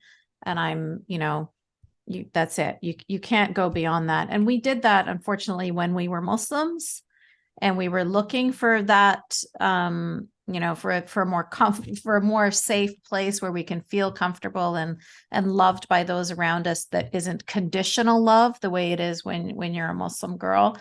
But maybe that just doesn't exist. That's just not, we're not going to find that on this planet. Again, I feel like I've been very lucky in that I was lucky enough to find real, true, unconditional love. I have this yeah, in our families or in our support systems or in the family that we choose for ourselves, you know.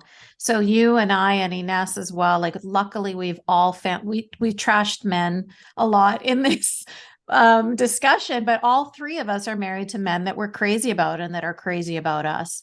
So, you know, you do end up, of course, you know, with people that you do love and that love you back, and you find that safe space, but you choose it yourself. And like you said earlier, it's not based on identity.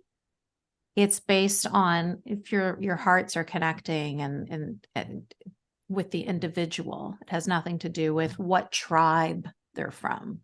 Yeah. Absolutely. And I think from our perspective, the accountability, we deserve some accountability from the communities that we were brought up in. Community aside, the parents. One of the things that I've learned through life is whether you're within the communities we've grown up in or outside of that bound, there are always going to be people who stir in your life. So for me, mine and Jack's relationship, I would never let anybody trash my partner to me. That's a red line, you know. I love him, he loves me. And if we've got issues going on, because every relationship is going to have some, you know, stuff that you've got to work through, we work through that together. It's not somebody's responsibility. It's not. People only take permission to trash your partner if you allow them to. And then actually the floodgates are open anytime. They can sit and slag your partner off to you. And that is the exact same question that I raised to my parents as those final being broken. Why did you allow others' involvement in our relationship? We could have had a very tight-knit, loving, caring, you know, just a good family that was there for each other. You chose to allow others to intervene in that, to cause problems and to cause harm. And then you then followed on continuing that harm because you wanted to please the wider community, the wider family. You chose that. That was a choice that you made. As parents, you can choose to say, these are my children. I raise them how I want, and you back the hell off. And they didn't do that. And for our they didn't protect you. Exactly, like you do with your children, you know, even those small acts of, like that story that you mentioned about that Egyptian man who was like, you're giving them choices. Yeah, these are my daughters. I'm going to give them choices. And actually, this is how I'm going to raise. We're building a new contract. And we can talk about the wider community. We can talk about the ideas, the systems, all of those things.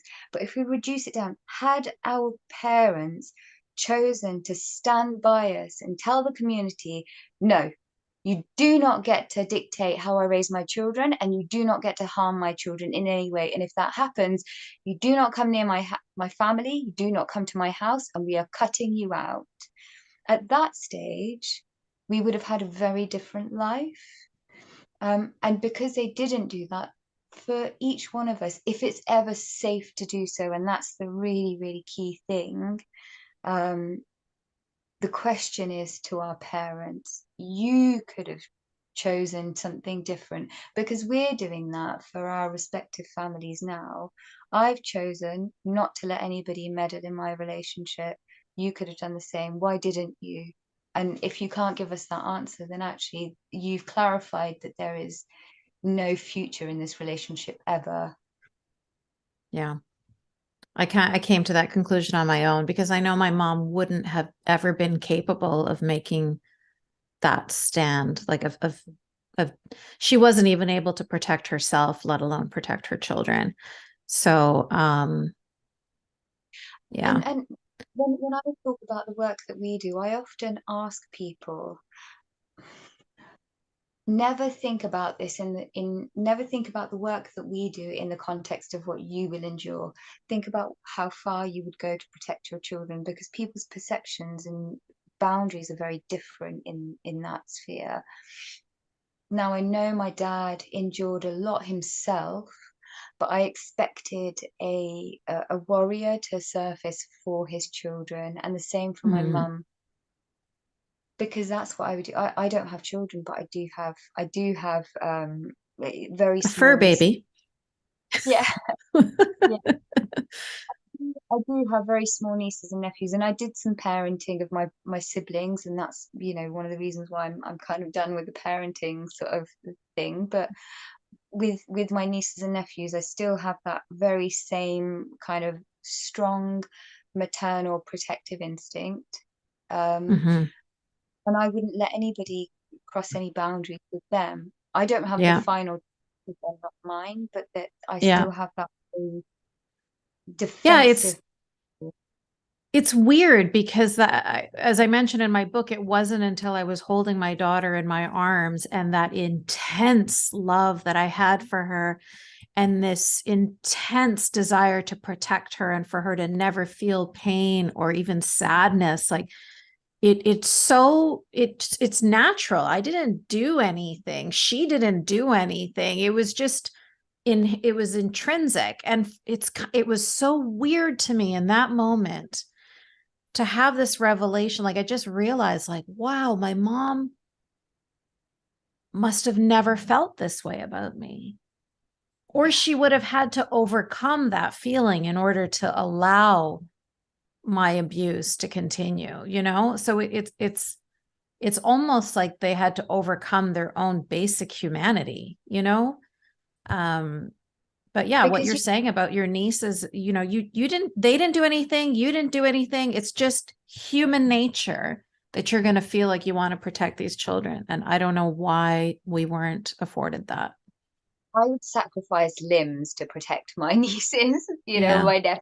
Yeah. Like, I feel love from every tiny element of my body, from my toes to my hair to my, like every fiber of my being loves those children so much. And I feel the same about my siblings.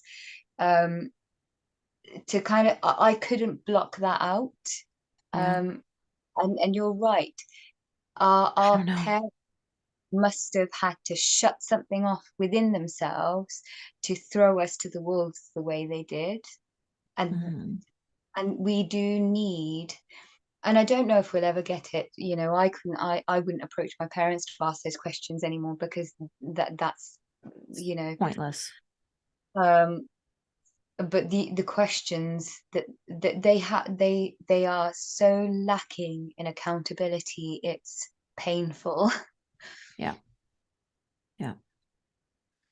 Yeah, absolutely. I'm reminded by one of the many quotes that got me out of going through my long journey, was one from Oprah Winfrey, where she said, there comes a point where you can't think about what your mom did or what your dad didn't do. This is your life. And you got to just like push that. That's all in the past. Just move forward. And that's what I've had to do, because I know I'm not going to get any accountability.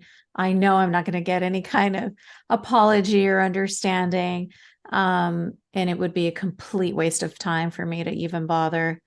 I know that they are indoctrinated, and that indoctrination puts their religion and their profit way above their children. And that's why honor violence happens. That's why honor killings happen.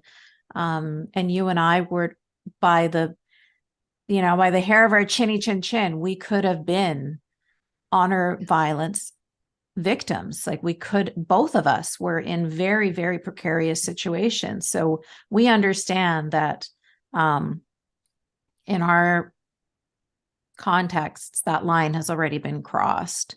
So it would just be I don't know. It's like asking a fish to climb a tree at this point. Like we just know there's really no point in even trying to go there.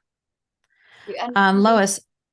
From my experience, change only comes from people who want to make those changes. And from what we've learned from our families, there's no desire for change. So it's right. On the point when it's futile. And all we can do, which, thankfully we are doing, is focus on making our life what we want it to be. And that's it. Right. That's it. Make up for, we wasted so much of our life in misery and darkness. So we got to try and, squeeze out every bit of joy and happiness and love that we can with the time that we have remaining. Lois, I'm sorry to keep you waiting. Oh, no problem. And thank you, Dorothea. This is fantastic. And there's one sort of, I don't know if it's a situation problem that I feel like is often not addressed. I identify with so much of what you say because I was raised fundamentalist Christian. And I felt separated from the world because I was told I had to be.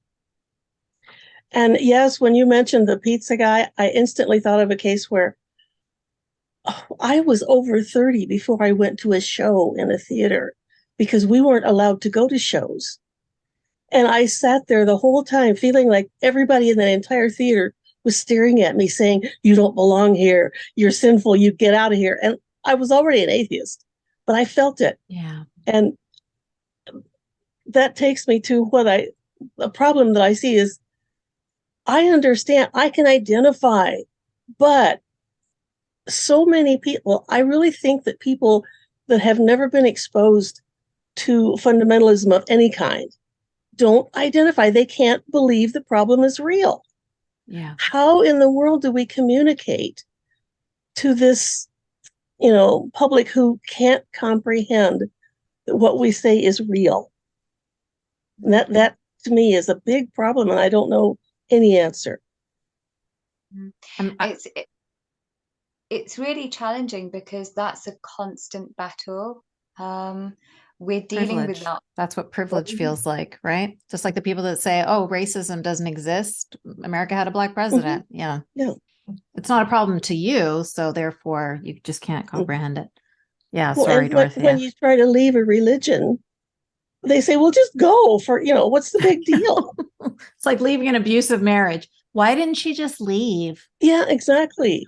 And so simplistic. Even I'm in Canada and I grew up in the States. Nobody realizes that you lose your family, you lose your community, you lose everything. I lost my job. You lose everything, and they don't understand that. And how do we communicate that? That's sort of a big issue with me. I think one of the things so coercive control, I don't know if you have that framework in the States and in Canada. Do they talk about coercive control out there? They don't use that terminology, but it's talked about. So it's the control that exists within in the context of a domestically abusive relationship. Mm-hmm. And basically, no matter what you do, you can do everything a perpetrator asks you to do, and you're still never going to satisfy that perpetrator. Oh, yeah. Mm-hmm. And so coercive control has been, outlawed in England for, I think it was 2015 when it was originally outlawed. And we still haven't had many convictions in England. Now, I work in the sphere of domestic abuse and sexual violence and, violence against women and girls. And I think that there is still a large scale misunderstanding of that. And the reason I'm talking about that is because it's similar in that the control is something that is irresistible for somebody who holds it. Yeah. It's almost like heroin. And how difficult is it for somebody to let go of that control? If they lose that control, they become aggressive, they become violent, and the risk increases. And the trouble is, if somebody doesn't understand the basic fundamentals of coercive control, they don't understand that Mhm. leaving that very controlling environment, what the impact of that is and what the implications of that is. Because actually what you described to me sounds exactly the same as what Yaz and I have been just talking about, you know, leaving the bounds of a controlling and abusive relationship, family, community. The fallout from that is essentially losing everything and being out on your own, and that in itself being a punishment. And I just think, because in my work, what I find is you have people who have some understanding or some interest will be very, very sympathetic and will want to listen. Some people who have no interest and don't really care. Some people who are defensive and think, well, actually, I'm of that background, or I have a friend who's Christian, or I have a friend who's Muslim, and then their protective behavior kicks in and defensive behavior kicks in. And in my experience, if somebody is displaying that behavior, you can talk to them until you're blue in the face and pass out. They ain't listening. They don't care, they're not listening, they're not changing their mind. And from our perspective as practitioners, I think working with the people who are on side and who are kind of willing to listen, they might not fully understand, but are willing to listen, work with those people and then use them to kind of extend from that, use those as your springboards. But where you find resistance, complete resistance, and a lack of willingness to listen, you'll be there, you know, forever and more trying to explain to them, and you're not going to change their mind. And it often is a wasted exercise. But I think there are some people who would care if they could comprehend it. Yeah. And where you find that care is where you start mushrooming from. If you find people who don't care, and they unfortunately they are out there, and there might be, you know, a whole range of reasons. A, just innocent ignorance. B, they and something that I find in my line of work, for some professionals, it's that they're so busy that they just don't have time to spend on it. C, they have a friend who they think actually they're from that same background and they're not like that, and that's their frame of reference, so they become defensive. So it's finding that seed. Oh, this is familiar to you, I will springboard off of that. So this is why I think misogyny, from my perspective, has been a very helpful tool, in that when I speak to women who have a very keen understanding of domestic abuse, sexual violence, coercive control in particular, and that, you know, misogynistic systems, genuinely misogynistic systems, not kind of, you know, everyone's a misogynist without any kind of the kind of woke misogyny that often is thrown or battered around. That is a really helpful springboard to work from, because they can see the all women get it. Yeah, absolutely. And that's really, so you don't have to go in from an angle of this is my specific area. Find that overlap. I often found when I first started talking about honor crimes, women that were older in England instantly understood without me explaining, because there's an overlap. So we don't have to talk about this is how my experience is different. What I started was from, well, this is familiar to you because you were told that you couldn't show your ankles as an example, and we built from our common ground a shared understanding of each other's struggles, and then they were willing to listen to what was different in our experience. Excellent point. I hope that helps a little. I like the idea of overlap is really critical.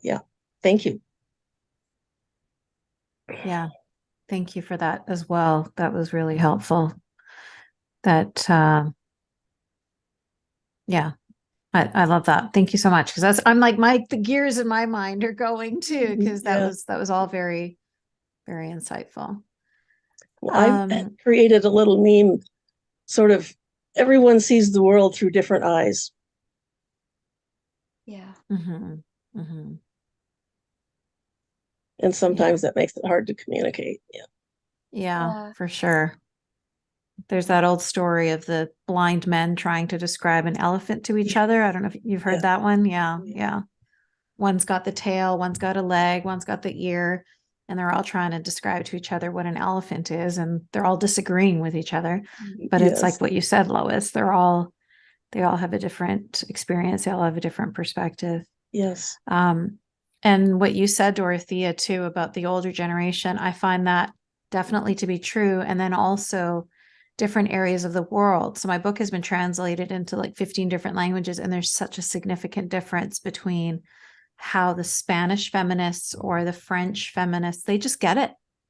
Yes. We don't have to, it's not like an Australian or an American or a Canadian where I have to have like this long discussion where I have to do like find all of the connections and then like show how, okay, but Christianity and I don't have to do all that work because it's like we finish each other's sentences immediately because they get it. They've been through a very similar experience with the Catholic Church, and they understand how religion wants that overreach, political overreach, especially. Yeah, and a lot of them are still living it. I mean, I say Canada, but Quebec and Canada, they get it because they're the French Canadians, and they dealt with religion very differently than the rest of English Canada. We didn't have, the United Church is very different than the Catholic Church. Yeah. And so they didn't have that same fight. They didn't have to have that same fight, especially with the politicization of religion. That was very huge. And that's the thing, I think, today in England, the church is, not Docile. Yeah, it's not the same. So when you're talking to a Christian who is dealing with a church who is LGBT friendly, more Right. women Yeah. the frame of reference is, well, actually, for me, religion's been quite, bland. It's very vanilla, actually, and I don't understand. And I think I could, as an atheist, I went in very aggressive, like, you do not get this, you're bloody stupid, why are you not getting this? And ultimately that got me nowhere, because I'd completely discounted that for them. It's almost like going and speaking foreign to somebody who has no idea what you're saying, no dictionary to go, oh, okay, I get this. So my starting point has to be very, very different, and I'm trying very hard to have a slightly more generous approach. That, okay, your starting point is just, this is so foreign to you that I have to start from a very different place. And if they still don't get it, okay, I'll move on. In our line of work, there's something that's said, because we often have victims that come round again and again and again, where they're just not ready to draw those boundaries, and they return to perpetrators, and they come back out in and out of sort of abusive relationships, because it is scary getting help, as we mentioned right at the beginning, that it significantly increases the risk of homicide. When we speak to them, we might tell them something that they don't hear for at least a year down the line. So when we have the initial discussions, our approach is really, really important. And I learned this by making those mistakes of being aggressive, being really pig-headed. Well, they're not going to want to remember that, because that's an awful experience, and that was really embarrassing for me. When I reflect on those discussions, I cringe to my core. But if my approach is, well, I'm just presenting this information, I'm leaving it there for you, I'm trying to meet you at a place where you have some level of familiarity, they might come back within a year, 5 years, however long it takes for them to be ready to receive that. And ask some questions and be ready to be curious, which is frustrating when we've had the experiences we've had and we're like, you need to change yesterday. But it just, you know, I've learned that approach didn't work, and I need to change that if I want to be heard. Mm-hmm. I also wanted to know, are you aware of the Secular Therapy Project? No, I'm not. It's worldwide, but it's it's based in the United States, but there's therapists in several countries. They vet therapists to make sure they understand, that they are secular and that they understand religious trauma and things like that. And anybody can, well, a lot of people would have to do it online, but they do it. And if you want to find a therapist who understands what you've been through because you left a religion, any religion, you can find one there. So that might be worth, checking out, because they do have therapists in several different countries. Yeah. I wonder if they operate in the UK. I think there's one or two therapists. They operate. They will communicate with anybody essentially. And I'm pretty sure there's a few therapists in the UK that are part of the program. I'm not sure, Mm-hmm. but it's worth checking. They do understand. That's great. That's great, because I'm really hesitant to kind of just plunge people into the same sphere that I was in. Mm-hmm. Having a safe space to vent and process and learn is really, really important for anybody who's needing help. So I'll bank that. Thank you very much. It's part of the Recovering from Religion organization, but it works on its own. Thank you, Lois.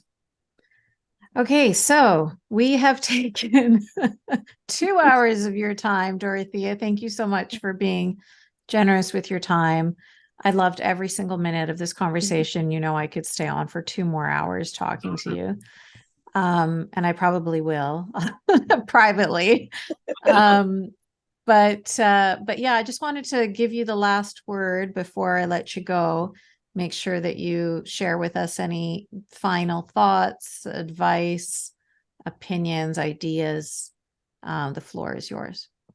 Oh, that's really kind. Thank you. It's been so lovely. It really has. And it's been such a privilege to, share this space with you.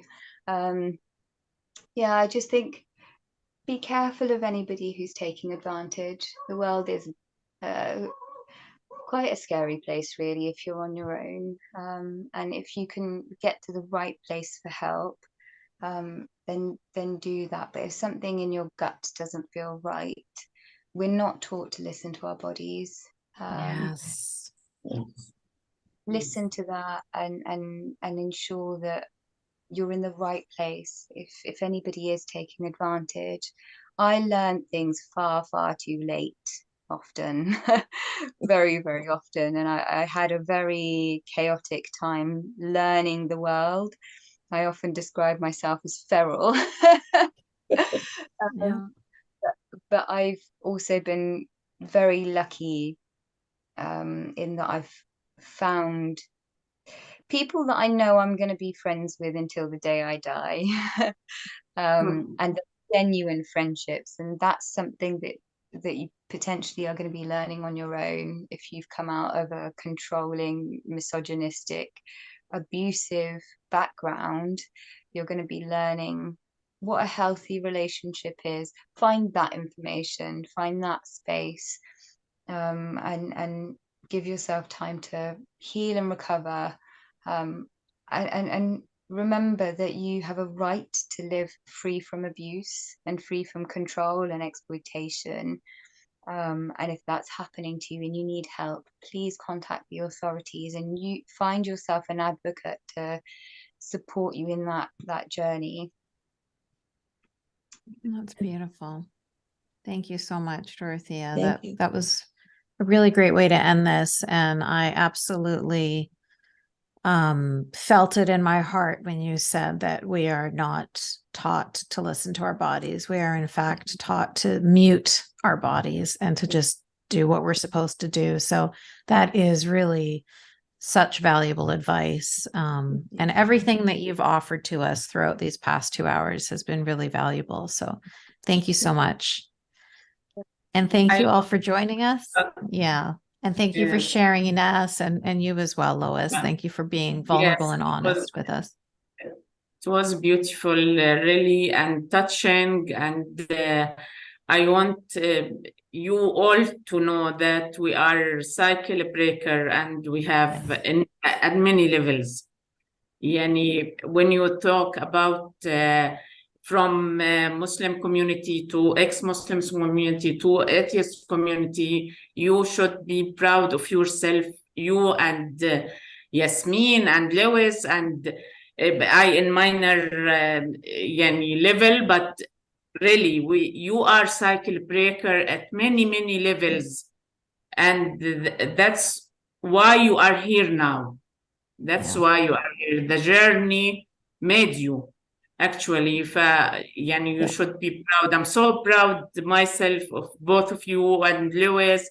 And I love you, Lewis. I love to talk to you, really, to listen to your comments. That's really enriching, and that was really good. Thank you, Yasmine, for your job with free hearts, free minds. I can assure that they are doing really great job. Well, thank you for that. Thank you. Yes, thank you. My pleasure, Ines. Yes. And don't believe her when she says it's minor. I'm going to have her on Forgotten Feminists and you'll hear her story and you'll know it's very far from minor. We have all climbed mountains, and we should all be proud of ourselves and each other. And I love you all. And I look forward to seeing you on the next one. Enjoy the rest of your day, ladies. Bye. Bye. Thank you. Bye.